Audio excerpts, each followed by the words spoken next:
There's a kind of mistake that doesn't sting right away. It creeps in slow, thinking you already know what's worth your time, so you walk right past it, over and over. I've done that with the whole M&P line more times than I want to admit. Figure they were just background noise, nothing flashy, nothing you'd brag about. I didn't hate them, I just didn't respect them. And that's worse. Maybe you felt the same way. Why bother digging into a row of pistols everyone calls reliable and then moves on? But lately, I started catching myself. Little moments stacking up at the range, in the shop, even trading stories with shooters I used to ignore. Turns out, the biggest mistake I made wasn't buying the wrong gun. It was missing the ones that proved their worth when I wasn't looking. I almost skipped this list. Glad I didn't. Because what landed at the top forced me to admit I'd been wrong.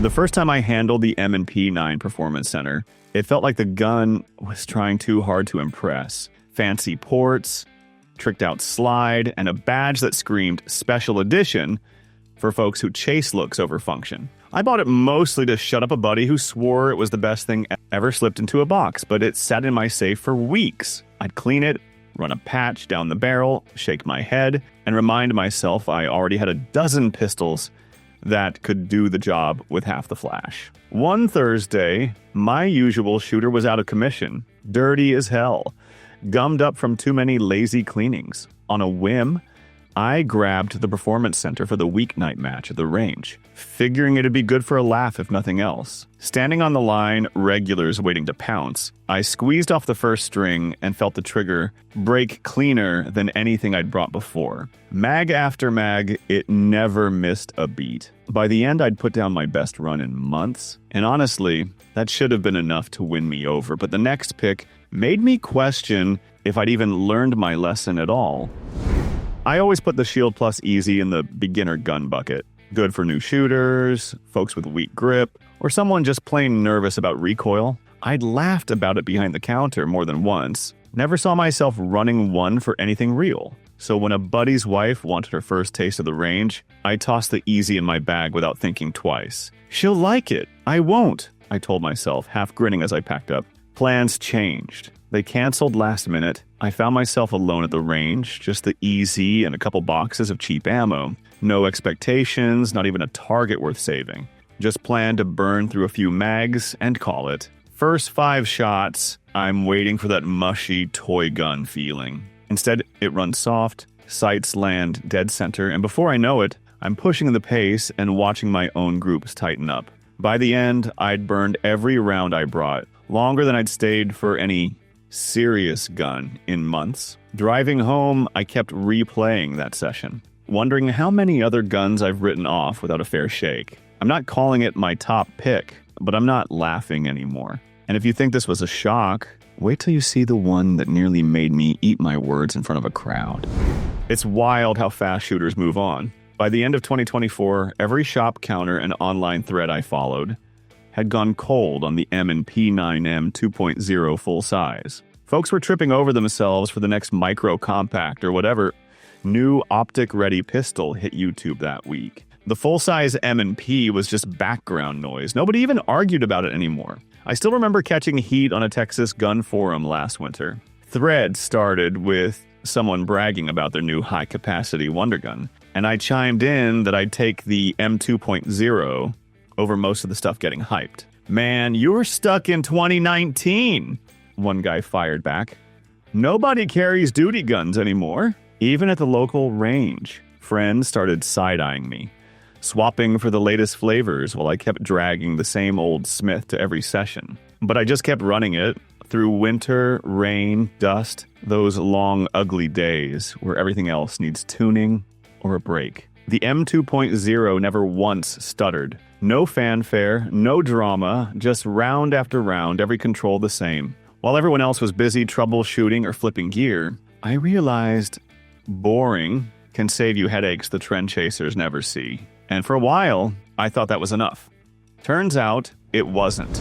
For years, my go-to was a pistol I'd trusted through everything. Long days, rough weather, 100 draws that felt automatic. The Shield Plus was never supposed to take its place. Honestly, I shrugged at it when it came out. Just another micro, I thought. Good for folks counting ounces or churning out gear reviews. Not my thing. Then last summer, my old carry started acting up. Spotty mags, rough cycling, hard to keep hitting when the Texas heat climbed. I needed something slimmer just to get by. Tossed the Shield Plus in my holster, not because I wanted to, but because I was out of options. I didn't baby it, ran it with cheap ammo, carried it through sweat, dust, even left it in the truck overnight. Weeks turned into months. Never jammed, never got in my way. Guys at the range even raised eyebrows. Didn't peg you for a shield guy, neither did I. Here's the truth. I still miss the gun it replaced. But when I look at what gets carried every day, what I recommend to people who can't afford drama, it's this. The Shield Plus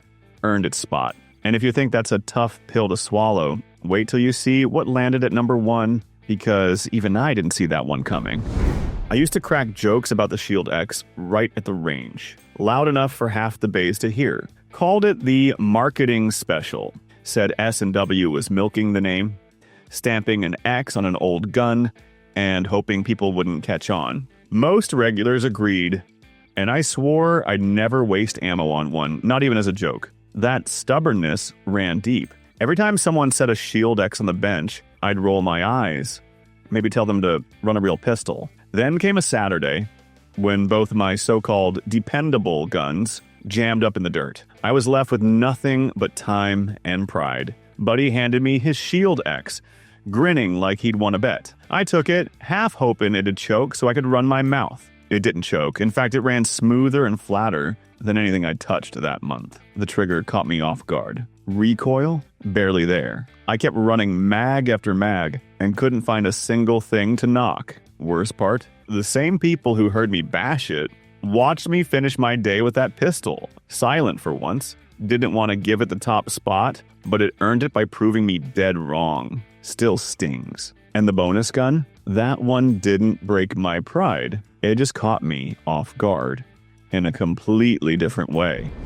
Last summer, we had one of those Texas backyard cookouts where everyone brings something to the table. Usually brisket, sometimes bourbon, always guns. Somebody showed up with the M&P22 Magnum, and I couldn't help myself. Called it a pea shooter, a kid's plinker. Barely worth a slot in the lineup. Made a show of it, too. Bet you can't make it through a mag without cracking a smile, I joked, waving it around like a plastic toy. Nobody expected much. First up, I run a string, already preparing my best sarcastic grin. Except the damn thing was fast, louder than I thought, and somehow more fun than anything else on the tailgate. By the time I handed it off, half the table was lined up, burning through boxes of 22 mag like it was the only ammo left on Earth. Folks who'd never cared about rimfire were suddenly tracking split times, trading jokes, wanting another turn. Driving home later, I had a sunburn, a lighter cooler, and the uncomfortable realization that the gun I'd made fun of ended up stealing the whole afternoon. Still not sure if it's serious, but after that day, I stopped betting against it. Sometimes the punchline is on you. Looking back, I realize I nearly walked away from every gun that earned its spot here. Not because they failed, because I didn't care enough to really see them. The M&Ps that stuck with me did it quietly. And by the time I caught on, they'd already changed the way I thought about what matters. I'm still sorting out how I missed so much for so long. Now I want to hear it from you. Ever double back to a pistol you wrote off, only to find out it was the one you needed all along? Maybe there's an M&P I still haven't given a fair shot. Or maybe you've got a story that'll put mine to shame. Drop it below. Prove me wrong. I'm Steve. Tell me which one almost slipped past you before it showed what it could really do.